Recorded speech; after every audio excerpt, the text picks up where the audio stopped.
أهلا بكم. في هذه الحلقة سنتكلم عن نبتة الجينكو بيلوبا، واحدة من أقدم الأشجار على وجه الأرض. نسمع عنها الكثير، خاصة لتقوية الذاكرة. لكن هل هذه هي القصة الكاملة؟ أم أن هناك جوانب أخرى يجب أن نعرفها؟ لنكتشف معا. حسناً، فكرة أن شجرة قديمة تحمل سر الذاكرة القوية فكرة جذابة جداً. لكن دعونا نتعمق أكثر في هذا الاعتقاد الشائع. هل هذه النبتة العجيبة هي حقاً معزز خارق للدماغ؟ هيا بنا نكشف الحقيقة وراء هذه الادعاءات. قصة الجينكو ليست بالبساطة التي نتخيلها أبداً، فأوراقها تحتوي على خليط عجيب من المركبات، بعضها مفيد جداً وبعضها الآخر بصراحة قد يكون خطيراً. انظروا إلى هذه المقارنة، إنها تلخص الأمر بشكل مثالي. في نفس الورقة الصغيرة نجد الأبطال مثل الفلافونويدات والتربينات التي تعمل كدرع حماية لخلايانا، وبجانبهم مباشرة نجد الأشرار مثل حمض الجينجولوليك السام. إنه توازن دقيق جدا بين الفائدة والضرر في مكان واحد. لنبدأ بالجانب الإيجابي، الفلافونويدات والتربينات. الفلافونويدات تخيلوها كجيش من مضادات الأكسدة القوية تحمي خلايا الدماغ من التلف. أما التربينات فهي تساعد على تحسين تدفق الدم، وهذا أمر حيوي جدا لصحة الدماغ ووظائفه. هذه المركبات هي السبب الرئيسي لشهرة الجينكو الطبية على مر العصور. والآن إلى الجانب المظلم، مركبات مثل حمض الجينجوليك وسم الجينكو. هذه المواد ليست مجرد شوائب بسيطة، بل يمكن أن تسبب ردود فعل تحسسية شديدة، وفي بعض الحالات مشاكل عصبية. وهذا يوضح تماماً أهمية عملية المعالجة والتصنيع الدقيقة لإزالة هذه المكونات الضارة. والآن لننتقل إلى الادعاء الأكبر والأكثر الشهرة حول الجينكو، تأثيره على الخرف. لنرى كيف يصمد هذا الادعاء أمام الأدلة العلمية. في الدراسات العلمية الجادة التي بحثت في تأثير الجينكو على الخرف، تم استخدام جرعة محددة جدا 240 ملغ في اليوم من مستخلص معياري. كلمة معياري هنا هي كلمة السر، وتعني أن تركيز المكونات الفعالة مضبوط بدقة شديدة لضمان الحصول على نفس النتائج في كل مرة.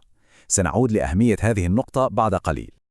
وهنا المفاجأة: على الرغم من كل هذه الشهرة، فإن الإرشادات الطبية الرسمية مثل الدليل الألماني للخرف تمنح الجينكو مستوى توصية 0. هذا لا يعني أنه ممنوع، ولكنه يعني أن الأدلة العلمية المتوفرة ليست قوية بمكاف للتوصية به كعلاج أساسي. إذن لماذا هذا التباين في الأدلة؟ ببساطة، لأن نتائج الدراسات البشرية الدقيقة كانت غير متسقة على الإطلاق. بعض الدراسات أظهرت تحسناً طفيفاً في الإدراك، بينما دراسات أخرى بنفس الجودة لم تظهر أي تأثير يذكر. هذا التضارب هو جوهر المشكلة. وهذا الانقسام في النتائج يقودنا مباشرة إلى النقطة الأهم في هذا الشرح بأكمله. منتج الجينكو الذي يباع في الأسواق ليس كله متشابها، في الواقع هو ينقسم إلى نوعين مختلفين تماما. لنلقي نظرة فاحصة على هذا الجدول. في خانة الدواء الصيدلاني مثل منتج EGB 761 كل شيء تحت السيطرة. لاحظوا أن المكونات النشطة محددة بدقة، والأهم من ذلك أن مستوى حمض الجينجوليك السام منخفض جدا، أقل من 5 أجزاء في المليون. الآن انظروا إلى خانة المكمل الغذائي. لا توجد معايير ثابتة. تركيز المكونات يمكن أن يختلف بشكل هائل، ومستوى المركبات السامة قد يكون مرتفعا بشكل خطير. هذا هو الفرق الجوهري بين دواء خاضع للرقابة ومنتج غير منظم. حسناً، بعد أن عرفنا هذا الفرق الحاسم، دعونا نختتم بقائمة سريعة للسلامة والاستنتاج النهائي حول الجينكو بيلوبا. من المهم أن نتذكر أنه حتى المنتجات الصيدلانية المعيارية يمكن أن تكون لها آثار جانبية. الأكثر شيوعاً هي اضطرابات الجهاز الهضمي أو الصداع، ولكن القلق الأكبر كما تشير هذه الشريحة هو زيادة خطر النزيف، وهذه نقطة لا يمكن الاستهانة بها أبداً.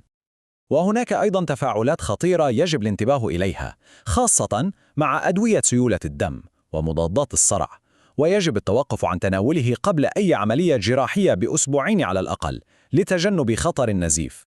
حسناً، بعد أن استعرضنا كل هذه الأدلة، ما هي الخلاصة النهائية؟ هل الجينكو بيلوبا مفيد أم ضار؟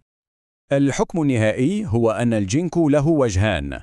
هناك الدواء المعياري الخاضع لرقابة الذي أظهر فائدة في حالات محددة، وهناك المكمل الغذائي الشائع الذي تظل سلامته وفاعليته غير مؤكدة وقد تكون محفوفة بالمخاطر. القيمة كلها تعتمد على أي نسخة من الجينكو نتحدث.